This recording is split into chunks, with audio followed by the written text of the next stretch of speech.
Yo, what's going on YouTube? It's your boy, and if you're a big enough fan of the channel, I took a 1 week hiatus to go on vacation, but we are back and we are delivering content better than ever. Back to back today. We are going to be reviewing the last 2 episodes of Stranger Things Season 4, Volume 1, because obviously there are more episodes coming in to the franchise here in the next 3 weeks, so that's pretty damn exciting if I'm gonna say so myself. But first, we're gonna talk about season 4, episode 6. The episode is called The Dive, and guys, thank you guys so much. I don't want to have some corny bullshit celebration because I've gotten flamed in the past for having a 50 subscriber celebration, but guys, we are at 102 subscribers. We have hit 100 subscribers. I really appreciate everybody on this platform for liking my content. I'm happy to supply for any of you guys. Shout out to my Stranger Things enthusiasts, because here we go. You can kind of tell we're nearing the end of Volume 1, because all the pieces feel like they're being moved in positions for maximum impact before we get into Volume 2. Not that the dive is simply table setting. There's a ton of action and eventual development, but you can tell that things are being set up in this episode that will lead to a big payoff in the Volume 1 finale. Everything leads up to the finale. The finale is fantastic. We're going to talk about that after this. One of the best finales Stranger Things has had, probably the best, and the most grand. It's an hour 40. We're going to talk about that next. Hopper situation, the dear broken Hopper. Last we saw him, he was being a real sad boy about his entire life, which was a bummer for us because that is not the Hop we know. Hopper's very tough. He's the save the world tough guy. He doesn't just give up. Could someone give this guy some fucking root beer? This is America, man. We gotta take him to war. The good news is that there's still a little bit of old Hopper left inside this very broken man. He's away from his family, and once he gets seated at the dinner table with the other prisoners and realizes they're fattening them up to be fed to the Demogorgon, they definitely have behind the gates that old Hopper comes back, the smart Hopper. You thought he was going to give up after everything? Then you don't know this guy.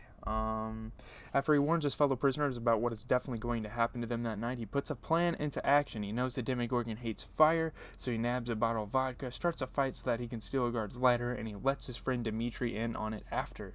The odds are against them, but this is their best chance at surviving. Little does Hopper know that Joyce and Murray have a plan too. They're going to make that meeting Yuri set with the prison warden to turn them over to the KJB, only now Yuri will be tied up and gagged, and Murray will pretend to be Yuri. What happens after they waltz into the prison and meet with the warden, you say? Let's just hope they do it with enough time to save Hopper from almost certain death. We are so close to a Hopper-Joyce reunion, which we definitely need. Can you feel it? It was very emotional, seeing Hopper laugh a little with Dimitri. So you already know it's going to get even more emotional when he sees Joyce for the first time. We hope they don't get hurt throughout the series. Obviously, Hopper's reunion with Elle won't be happening in Volume 1. We know that. They're way too split in the storyline for it to happen, so she is still busy out in the middle of the Nevada desert. At least she's making some progress in the quest to get her powers back by way of reliving memories from her time at Hawkins' lab. The biggest development here is that this blonde dude is surely up to no good, number 1, which we find in the season finale that he is a pretty crazy son of a bitch, and he caused a lot of stuff in Hawkins. Again, spoiler alert, I'm going through the plot. In these memories, he seems to take a more than typical interest in Eleven, who even in the group of not normal kids is the one being bullied. Eleven can't catch a break this season. He tells her she reminds him of someone he used to know, number 1. Apparently, Burner has told everyone that 1 doesn't exist. We find out later he does. But as this guy tells Elle, sometimes Papa doesn't tell the truth. Burner is, to be fair, a pretty corrupted guy, but this is a very manipulative statement by the later on. I'm not even going to say it right now. We'll talk about it in the finale. He also tells Elle that 1 was just like her. Nothing came easy to him until one day when all that changed.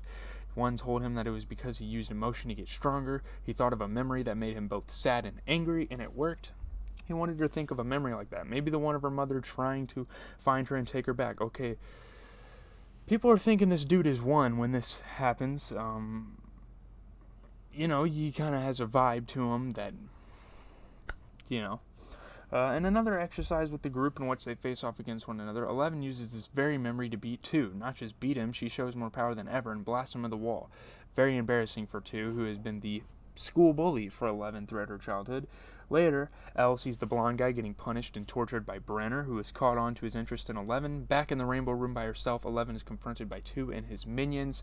They attack and torture her until 2 blasts her against the wall and threatens to kill her if she tells Brenner what they did. Before we find out what happens next, Elle is back in that awful memory, covered in blood, standing among the carnage. She sees her younger self, blood coming out of her eyes, using her powers with unprecedented strength, which was foreshadowed in the beginning. When Brenner and Owens pull her out of the memory, she is panicked. I killed them, didn't I, Papa? I killed them all. Not great on our part, really. Things back in Hawkins have also been kicked up a notch. Part of that is thanks to Mr. Letterman jacking himself, Jason. After watching Patrick die that way in front of him over Lover's Lake, Jason is 100% convinced that Eddie is a vessel for Satan. No, seriously, he says it to the cops, and when he thinks they aren't taking him seriously enough, he says it to anyone who will listen. Specifically to all the citizens of Hawkins who attend a town hall Chief Powell called so people could ask questions about Eddie Munson being a person of interest in now 3 murders. When people think about Hopper leading a town hall, I just laugh thinking about that, you know. So obviously Chief Powell had to take it over while Hopper was overseas. Anyways, this does not go well once Jason gets up on the mic. We've seen him giving a rousing speech before and goes on and on about Hellfire being a cult that needs to be stopped and that they, the citizens, need to take matters into their own hands. A lot of bullshit. Jason sucks the big one, and he has gotten all of Hawkins riled up in his little satanic panic mission. Everyone is way too eager to get their pitchforks ready, you know, riot against Eddie and the Hellfire Club. But you know, the Hellfire Club has good intentions in the end, because we figure out we've known all along this is not what caused it all. After Jason passes out flyers of the Hellfire Club so people know who to go after, Karen Wheeler, of course, Mrs. Henderson and the Sinclairs, terrified for their kids, have an emergency meeting at the Wheelers' house. When they realize the kids left earlier and never came back, Karen calls Powell to find them and make sure they're safe. You know, people can be glad Stranger Things finally has the parents being like, what are the kids up to now? It's about time, you know. In the first 3 seasons, people are like, where the hell are the parents with these kids? But yeah, that's a pretty cool storyline. Who knows what the kids are up to now? You know, after seeing Eddie's face all over the news, they know he's more in danger of being caught. He walkies them and tells them he's hiding at Skull Rock in the woods. It's a popular makeout spot that Steve says he's practically invented. Of course, Steve, you fucking douche. So when Dustin, who is following his map and compass, is leading them the wrong way, Steve takes over and ends up being the one to get them there. This infuriates Dustin for several reasons, but mostly because it means something is up with his compass. He realizes that the compass isn't pointing to true north, which means there must be some stranger electromagnetic field nearby messing it up, and the last time that happened, it was because the gate 11 had opened. Dustin has obviously seen season 1 of Stranger Things. This is very reminiscent of that. Nancy remembers that whenever the Dormigorgon attacked and made a new gate, she disgustingly crawled through one in a tree to look for Barb. What if Vecna does the same thing? She wonders. They decide to follow the compass towards this electromagnetic field to see if their theory is correct. Now you might ask, why in the world would you walk around the gate to the upside down? I know Steve is, you know, but it's the only way to stop Vecna, thanks to that little light display in the Creel House attic, which they discover happened exactly as Patrick was killed. They now know where Vecna is when he kills his victims. If they find him in the Upside Down and kill him, they'll free Max from the curse and prove Eddie's innocence. They have to get into the Upside Down. It's the only way. Even Eddie, who knows that running around Hawkins looking for the gate is risky for him, says they should go. Actually, he says that Dustin is asking him to follow him into Mordor. While that sounds like a terrible idea, the Shire is burning. They have no choice. The compass... this is going to be a long video. The compass leads them right back to Lover's Lake. Nancy, Eddie, Robin, and Steve hop in the boat to paddle out, leaving the younger 3 behind. Seniority, huh? When they get to the spot where Patrick died and the compass starts going crazy, they know there's only one thing left to do. Someone has to swim down there and check it out. Steve Harrington himself. He wastes zero time popping off that sweater and letting everyone get a look at him. Both Nancy and Max take a little look-see at the town hunk before he dives right into the water. He was a captain of the swim team and a lifeguard for 3 years, for crying out loud. This guy has it all. It's his big hero moment. Gotta love this journey for him.